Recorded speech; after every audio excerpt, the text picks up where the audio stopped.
Hello, scholars. I'm Chauncey Joyce, and today I'm here with Scott Goodfellow.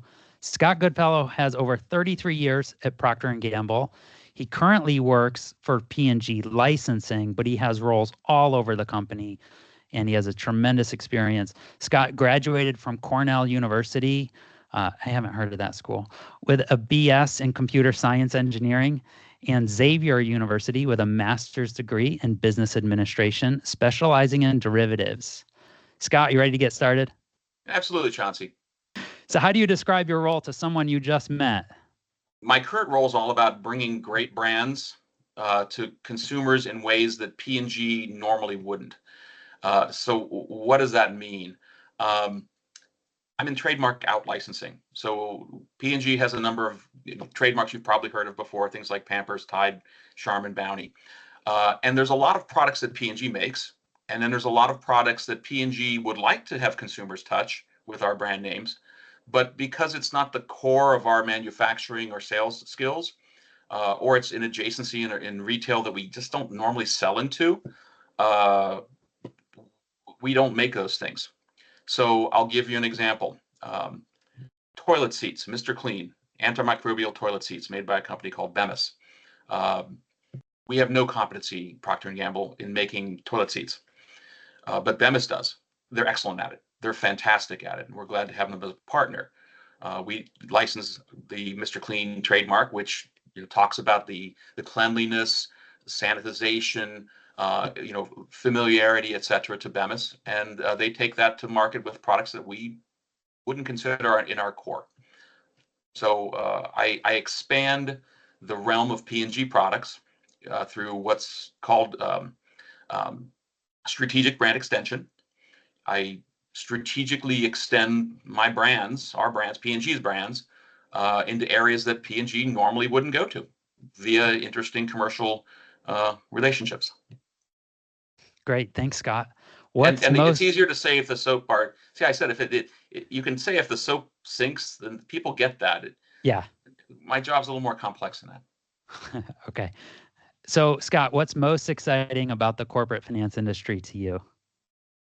I look at finance, and I think that you're really asking me, how did I land in finance? I have a computer science engineering degree. I was, when I was a little kid, I was in junior achievement, and I made mini companies, and I was the finance guy there, and I said, gee, I'd really want to get into finance later in my career, even though I like computer science, and I got my undergrad's computer science, because I wanted to play three-dimensional chess on a business level.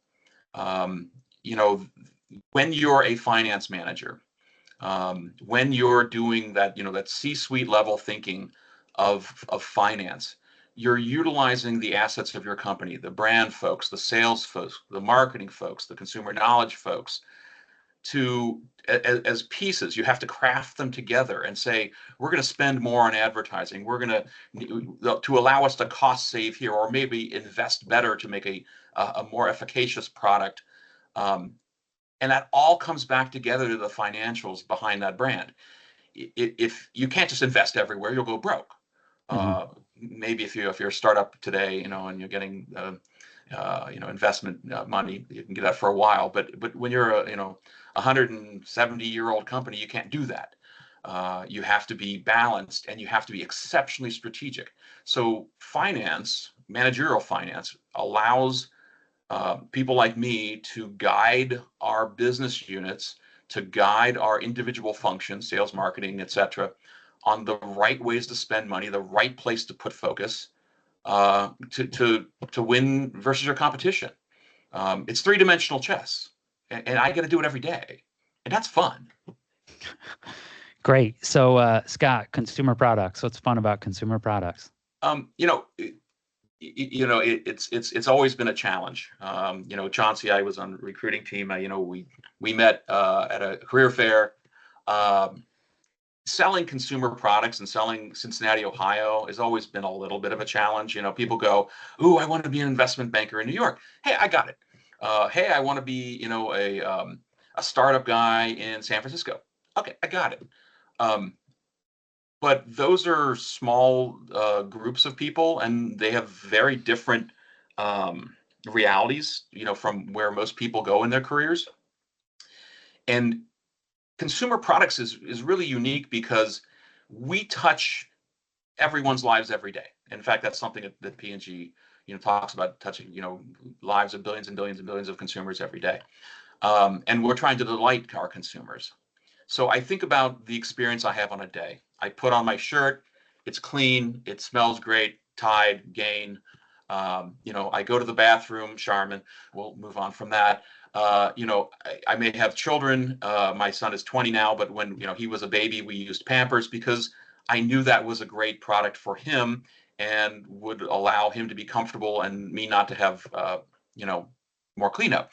Uh, so, products like this, products like Olay, being able to, remove wrinkles and drive beauty, products like Vicks, being able to soothe, your illnesses, products like Febreze, being able to reduce the scent in your room, being able to make the room feel clean as such. These are personal things that we bring to consumers every single day. And that's sexy, honestly, because no, seriously, because I'm making a difference in everyone's lives. And I go back to one of my roles a long time ago. I was the chief finance guy of Folger Coffee. Folger Coffee, like, you're talking to me about, an old school canned coffee. Yeah, but you know how many millions of people have that as part of their daily regimen? They wake up and they drink coffee. And, Folgers' tagline was the best part of waking up is Folgers in your cup. And for millions upon millions of people, that's the case. Being able to speak to them and bring them that joy in the morning, that's kind of fun. Sorry. Yeah, thanks for sharing all that, Scott. That's awesome. It's clear you're passionate about what you do. I was that actually investment banking student until I met you, and I did a lot of self-reflecting and said, you know what, this is the kind of guy I want to be. This is the kind of person I want to spend 8 hours a day with, working with. So I'm really glad we met at that career fair.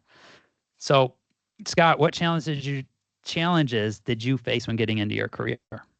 I'm going to back up on this one and say I think it's an ongoing challenge that probably everyone who's listening to this and who's made it this far into the video probably has. And I'm going to tell you, it's a superpower.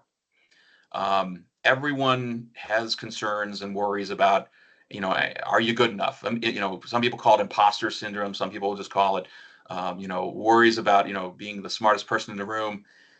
You don't have to be. You don't always have to be. In fact, you frequently won't be. But the superpower here is that as long as you're aware of that, as long as you always say to yourself, could I be doing better? How could I be doing better? Somebody said something in that meeting that I didn't understand. I'm going to go learn about it. Or even if you make a mistake, you don't have something prepared, and you say, I'm going to come back to you within 24 hours and get you that answer. I don't want to give you the wrong answer here, so I'm going to bring that back to you, and you do. That's a superpower, because having that little bit of self-doubt, not being a narcissist maybe is a better way of saying it, is amazingly powerful. It's followed me throughout my entire career. I have meetings all the time where I go, oh, that was a really smart thing that other guy said. You're never going to be the smartest person in the room, but as long as you're always intellectually curious and you're always chasing those things, that's a superpower. That's great, Scott. What would you say is your favorite part of your role in licensing? Um, I love working externally. Um, P&G people are fantastic. We have some of the best people in any industry. We're very selective about who we hire. We're very, we promote from within a lot, so we get a lot of fantastic people internally. But I love working externally, and in fact, that's how I got to this part in my career. I've been with P&G for 33 years, as I said. The first 25 was, looking as internally as how we forecast raw materials and packaging materials, through how we buy coffee beans, and it's always been fun. But working externally brings an entirely new realm to things, and the organization I work in, called Global Business Development, another useless acronym to sometimes. We're the external arm of P&G. We go out and negotiate the business deals. We do the acquisitions and the divestitures. We do the licensing of our brand. So everything I do is talking to people externally on a daily basis. I'd say less than a quarter of the people I talk to are P&G employees, and half of them are well over half of them are external companies on any given day, and that's fun because once again it brings this beauty of hearing people's opinions and thoughts and business models back to yourself. And I kind of alluded to at the beginning. I said P&G makes our core products like Tide, pods that go in your washing machine, or Pampers, that go on your baby. But we don't make things like Tide to Go pens or Tide to Go wipes. This is a licensed product. The company that makes these Tide pens, Tide washing machine cleaner is actually here in Cincinnati. They're a company called Nehemiah. They're a second chance employer, which means that 70-80% of their employees have criminal records. Mm-hmm. They bring people in, and through their social work, through they're a B Corp also, but through their social work, through their mandate, they bring people back into society. And at the same time, they make great products like, I love that. Tide Rescue. It's a cleaning spray for your stains on your clothing. Tide washing machine cleaner, Tide pens, Tide to Go pens. How cool is that? I get to work with It's companies awesome. that have an amazing social mandate. Right? Yeah. That's cool. Yeah, I love it. That's why I eat Dave's Killer Bread even. Scott, what's your least favorite part of your role? Sometimes it sounds weird, unplugging. Mm. And this is kind of both, um, best worst. I was working on a project a long time ago, and I watched a legal team come in that we hired external counsel, and I watched these guys literally work 80 hours a week for 3 weeks, and then they went and these guys were on the beach for a month because they had worked so hard. I kind of equivalent that back to my role in that I was just on a business trip. I went and visited one of our licensees, and I didn't want the trip to end because it's so great working externally, going to the meetings, interacting with the people, coming up with solutions, talking back with your business partners, negotiating something. If you ever watched, I'm going to date myself terribly. If anybody here has ever watched the A-Team, B.A. Baracus, Hannibal, Face Man, etc. BA used to always say, I'm on the jazz, which meant basically I'm on the addiction of getting the job done. It's so exciting to do what I'm doing right now that the world disappears. It just becomes center focus to this. That's unplugging is hard sometimes. You come home and you're like, Yeah. oh God, I gotta do laundry or pay the bills. It's not as Mm-hmm. much fun. But at the same time, then the weekend comes around, you're spending time with friends and family, and it kind of swings both ways. So, the high of the role when it's fun, Great. getting past that's hard. Yeah, that's great. Do you have any professional designations you recommend for your career? I don't. If you're talking designation like a CPA, etc. First of all, I have nothing but respect for accounting side of the business. I'm in finance and accounting. It's the function at Procter & Gamble is called F&A, or finance and accounting. The world needs more accountants. Accountants do great stuff. I'm not an accountant. I'm not a CPA. There's a lot of fantastic and interesting work in the CPA universe. On the finance side, getting an MBA, or at least having a good set of experiences working for a company, and really having that breadth of experience working across, I said, like functions like marketing, sales, product supply, R&D, and understanding how those all feed into your profit and loss statement. Absolutely key. MBA can help you with that. Writing a business plan. If you ever had a chance to write a business plan, go out and write one.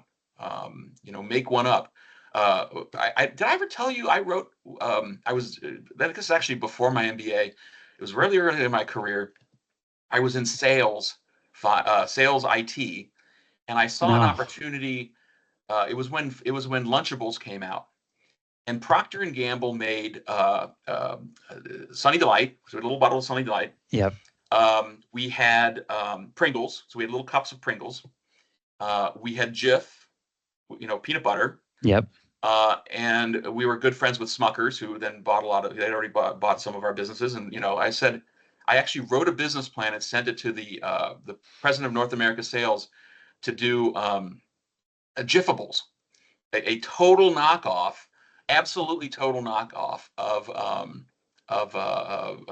the breakfast things. Uh, well, somewhere between Uncrustables and Lunchables. And I sent it off. This is old school. This is mid '90s, and so I put it in a plastic binder and I mailed it off to him. And it came back to me about 3 weeks later with a note attached from the guy I'd sent it to. And he said, Scott, I really appreciated reading this. It really made me smile. Unfortunately, as you've probably heard, in the meantime, we've decided to divest Jif and Sunny Delight. I'm like, oh, if I would have only been faster. That's really cool, though. Yeah, go write a business plan, because it makes you think. Honestly, It makes you think. It can be about anything, and getting into the silliness of it sometimes is fun. In my MBA, I had to write a business plan around selling American beef in China. It's a very strange business plan. I'm not sure if I would have followed, but maybe think a lot. That's really cool. So, Scott, I have a lot of students that are focusing on their mental health more and more than ever. So do you have any activities you do that help you focus on your mental health? Yeah, and Chauncey, you're a cyclist also. I've been on many rides with you. And it's not because, we appreciate staring at other people's butts, while riding on a bicycle for hours. It's the spandex. It's the spandex. No, I really encourage people to find a release that allows you to drown out the rest of the world for a little while. Cycling is one of those things, and you've been on rides where you go, 100. People are like, "Oh, I'm going to ride my bike 35 miles this weekend," and people go, "Oh, that's too far," and you're like, "What are you talking about? That's crazy." I used to have a thing where I wouldn't go on a bike ride unless it was 1 mile per degree Fahrenheit. And a 100-mile ride wasn't too far, and a 150-mile ride wasn't too far, and 200-mile ride was like an aspiration, but maybe you pulled it off, maybe you didn't. When you get a hobby outside of work that allows you to focus on things, it allows you to, first of all, take the static of the day out. It allows your brain to have some quiet. In the case of endurance cycling, you can't be thinking about much, or you choose not to be thinking about much on a scorchingly hot day when you're halfway through a 100-mile ride. But it also, especially physical sports, gives you perspective. Or you're a mountain climber, you climbed a mountain, or you're a cyclist and you did 100 miles in scorching sun, and you say, you know what, sitting here in this meeting today isn't as bad as that day that I had a ride in the rain and it was cold all day. And you just sit there and go, this is okay. This is easy, because you've built that perspective in your life. Yeah. Thank you, Scott. So I was a student when I met you, at Cornell, and you gave me a lot of advice. What kind of advice would you like to share with my undergraduate students? A couple things. As you go out and look for roles, I know it's incredibly dated. I know it's old school, but if you find a recruiter, make them a best friend. Go back to them early, often. If you find somebody at a career fair, follow up with them with a note. And then if they're coming back to the next career fair, go back and remind them that, hey, you met me at the last one. I'm still interested in your company, blah, blah, blah, blah, blah.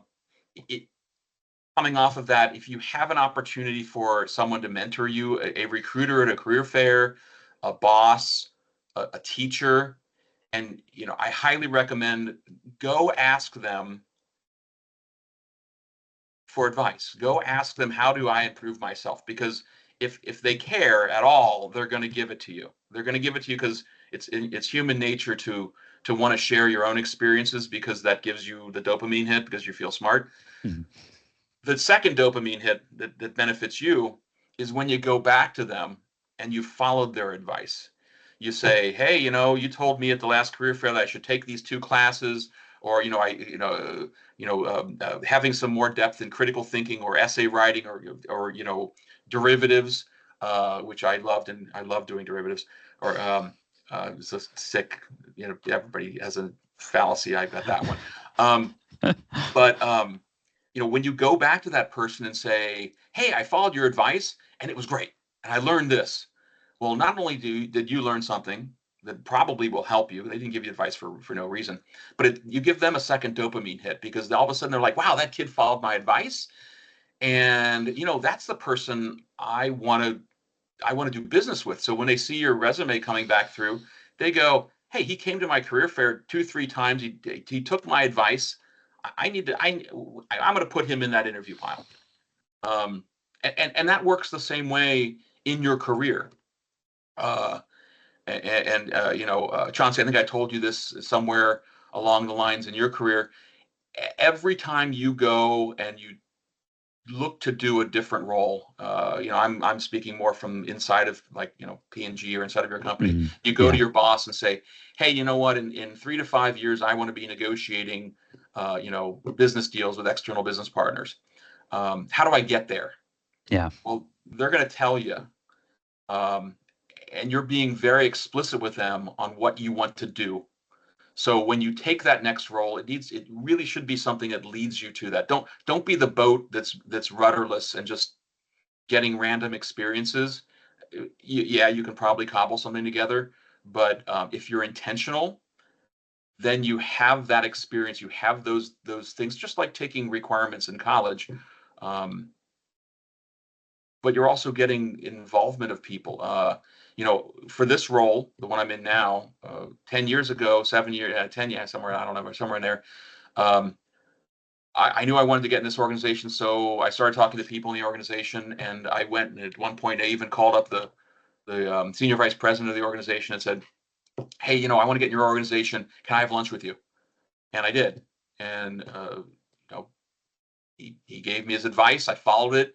And, a couple years later, a phone call came into my boss saying, hey, a chair opened up. Goodfellow's expressed interest. We want him. You make your own magic. It's not hard. Be explicit about what you want to do. Set the expectation. Ask for help. Follow up on the advice you're given. You make your own magic. That's great. So do you remember you had come to Cornell and you taught a couple classes about driving your car? Do you remember doing Yeah, that? You I care to do. I expand do. on that? That was helpful advice for Yeah. me. So in recruiting, depending on when you go out and you are looking for a job, recruiters are going to look at your resume and go, yeah, if they even look at it, Mhm. the AI is going to go and look at that and say, did it use the right font size of Segway or whatever Microsoft's using now as their favorite font? Or I'm joking. But it's going to look at things and say, does this person have a quotient of whatever that the AI is looking at? When you go and talk to the person, um, they already have looked at your resume, maybe not, but they're going to have assumed that you've done certain things that are putting you in the bucket.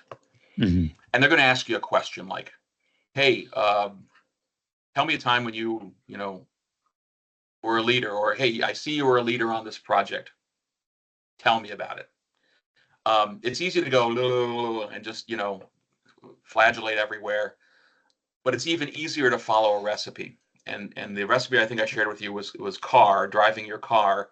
Yep. And CAR stands for context, action, results. And if you're going to go in and start interviewing with people, look at your resume and think about the things that each of your resumes points talks to. If it's a role that you were the leader of the group, think to yourself, well, how was I the leader? And then then stand in front of a mirror, sit in a closet in the dark. I don't care whatever your mojo is or needs to be, but answer that question a couple times using context, action, results. So what does that mean? Scott, give me a chance when you were a leader. Pause, reflect to yourself because you're about to give an answer. Don't just blurt. And you'd say something like, well, there was this time where Procter & Gamble was doing forecasting of raw materials and packaging materials, and we had made this infinitely complex process. There's your context, or at least the beginning of it. And this process had, we'd built a system, and it didn't work very well. So they brought in me as an expert in both systems as well as process to solve the problem. So there's your context. Now I've painted the picture of exactly what is you got asked in because of your skills. Actions. Well, the first thing I did was I looked at the solution that was put in place. And then I looked at what the objective was, which was to make a massive simplification. The solution they put in place was not a massive simplification. It was actually complexity, beyond belief. It took 1,000 people touching 1 million points of data, 13 weeks to produce a forecast that was wrong. And the goal was to do it fast and easy. Mm-hmm. So the result was, after we had convinced people that they didn't really need the detail they were asking for, they were asking for a forecast. We simplified all these elements, and we were able to produce a solution where 96 business unit forecasts were created in 6 days by 26 people. And if the business wanted to redo them with a different oil, polyethylene, pulp assumption on dollars per pound, we could do that overnight for all the business units every time within 24 hours. There's a solution. Now I've painted the picture, given you the context, what happened. What I did specifically, I brought simplification. I told people that they didn't need complexity. They didn't need the level of detail they had, and I proved it to them along the way. Broke a few eggs along the way also, but you have to break eggs to make an omelet. And the results was this dramatic simplification where you went from 13 weeks and thousands of people to a handful of people in 6 days. Not too bad. Great, so Scott. Paint that picture for the people. Paint the picture. Context, action, result. I love that. I still love that. Thank you so much, Scott. Do you have any other advice? It could be to new hires just starting in their career, or those looking to be promoted, anything like that? Once again, I'd be honest with yourself, and I'd be concise with your management. Having a little bit of fear that you're not good enough is it's natural. You should. Everyone does. If you don't, I think you're probably thinking you're too good for the role, and that'll show. Go talk to the people around you. Go talk to your boss. See the places where someone else doesn't quite get it, or maybe you don't get it. You get asked something in a meeting, and you, instead of going, you say, you know what? That's a great question. I don't have the answer, or maybe I don't have that. I can't give you an answer that I'm certain is going to be what you're looking for. I'm going to bring that back to you within 24 hours, whatever, morning, evening, to make sure I get that answer to you, because I don't want to lead you in the wrong direction. But then you got to do it. Mm-hmm. That's really powerful. You're going to make mistakes all the way through your career, minor, major. You're never going to be the smartest person in the room. Maybe you will be, but don't let on to it. Follow up on everything. Ask people for their ideas, their thoughts. Follow up on them, and you'll make your own magic. And along the way, making your own magic, you might stumble across something that's truly exceptional, and you follow up on it, and you make this breakthrough for your company. And then all of a sudden, you're the person everybody's talking about, and you're promoted. Stay curious. Thank you, Scott.